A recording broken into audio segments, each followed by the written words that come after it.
ये blood circulation normal पहुंचती है तो ये दोबारा रिज्यूम किया जाता है, ये मसला हल हो जाता है।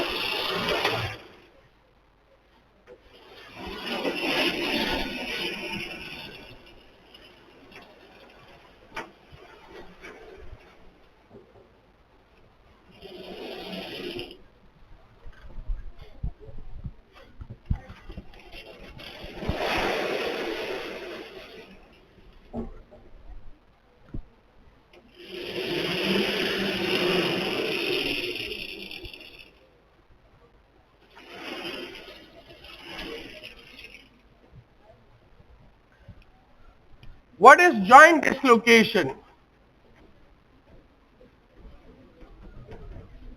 Joint dislocations क्या चीज है? When original angle या original position of the joints is being displaced, that's called joint dislocations. और इसको फिर फिजियोथेरेपी से या जो फिजिशियंस होते हैं उसको फिक्स करते हैं, that's simply called the joint dislocation. And what is mean by sprain?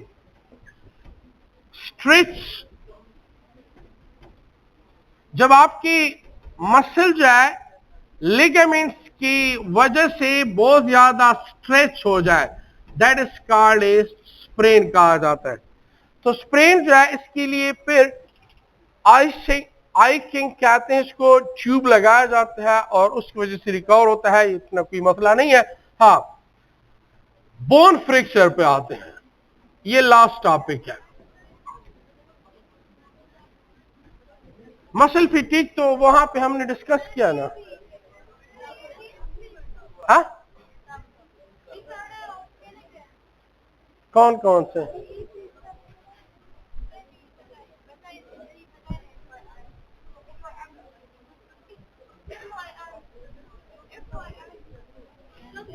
For your information, the reading must start within a person.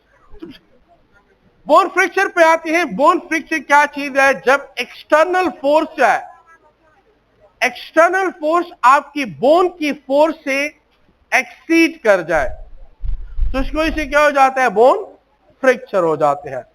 Fracture जो है एक मेडिकल टर्म है, ब्रोकन बोन्स के लिए इस्तेमाल होता है। हड्डी का टूटना, हड्डी क्यों टूटी, वजह क्या थी? जाहिर बात है एक्सीडेंट की वजह से होते हैं। दो टाइप है, एक ओपन फ्रैक्चर है और एक क्लोज फ्रैक्चर है। ओपन फ्रैक्चर ये होता है कि इसमें हड्डी जो है वो टूटने के बाद फ्लेश से बाहर आ जाती है, गोश्त जो है उससे बाहर आ जाती है, जबकि क्लोज फ्रैक्चर जो है इनसाइड रहता है। अब इसमें याद रखें कि इसके लिए कोई मेडिकेशन वाला नहीं है, एक नेचुरल प्रोसेस होता है, ये खुद बहुत रिकवर होता है। 4 स्टेप्स लगते हैं। पहला स्टेप होता है हीमाटोमा फॉर्मेशन। हीमाटोमा किस चीज कहते हैं? हीमा कहते हैं ब्लड को। जिस जगह पे ये फ्रैक्चर आया हुआ है, लेट्स सपोज अगर हम यू कंसिडर कर लें कि हमारे साथ एक नॉर्मल बोन है और इसके साथ जाहिर बात है यहां पे मसल्स होंगे और इनमें ब्लड सप्लाई होगी, प्रॉपर कैपिलरीज वगैरह का चैनल होगा। और अगर फ्रैक्चर आ गया तो फ्रैक्चर की वजह से क्या होगा? जाहिर बात है कुछ मसल भी डैमेज हो जाएंगे और ये जो ब्लड की सप्लाई थी, मसल भी थोड़े बहुत जो है ये टूट जाते हैं और जो ब्लड की सप्लाई थी वो भी डिस्कनेक्ट हुई है। तो जब डिस्कनेक्ट हो गई तो यहां पे ब्लड एक्यूमुलेट हो जाएगा, आपके मसल में ब्लड एक्यूमुलेट होगा। अब ये जो हीमाटोमा बना, ब्लड क्लॉट बना, ये कुछ सिग्नलिंग प्रोटीन रिलीज कर रहा है। ये सिग्नलिंग प्रोटीन क्या करेगा कि आपकी बॉडी के अंदर याद रखें स्टेम सेल्स पाए जाते हैं। स्टेम सेल्स कहते हैं अनडिफरेंशिएटेड सेल्स को। ये इनको कीमोटैक्सिस के जरिए से अट्रैक्ट करेंगी कि स्टेम सेल जब यहां पे एक्यूमुलेट होंगे, जब ये स्टेम सेल आपकी पूरी बॉडी से यहां पे आना शुरू कर लेते हैं, सो ये इसको सिग्नलिंग के लिए ये प्रोसेस लाजमी होगा। जब ये सारी स्टेम सेल यहां पे आ जाते हैं तो इसके बाद नेक्स्ट स्टेज होगा फेब्रियो cartilaginous callus formation. What's mean by callus? Undifferentiated mass of tissues. Undifferentiated mass of tissue. That is called as callus. अब ये स्टेम सेल, ये जो स्टेम सेल्स है ये क्या करेंगी, ये फाइब्रोब्लास्ट बनाएंगी, ये यहां पे लूजली मसल्स अरेंज करेंगी, इसको जो ब्लड वेसल्स है इसको करेक्ट सीक्वेंस में लाने के लिए ये प्रोसेस होगा। अब यहां पे चूंकि इसमें मिनरल नहीं है, इसमें साल्ट्स वगैरह नहीं है, जब उसकी कम्युलेशन होगी तो फिर क्या होगा, बोनी कैलस फॉर्मेशन होगी। बोनी कैलस फॉर्मेशन में क्या हो जाएगा, यहां पे कैल्शियम की डिपोजिशन शुरू हो जाती है, कैल्शियम आयन होंगे एलॉन्ग विद विटामिन डी होगा, इसके अलावा जो बाकी मिनरल्स वगैरह है ये कम्युलेट्स होंगे। लास्ट स्टेप क्या होता है, बोन रिमॉडलिंग। बोन रिमॉडलिंग में कौन कौन से सेल्स इन्वॉल्व हैं, एक होगा ऑस्टियोब्लास्ट और एक होगा ऑस्टियोक्लास्ट।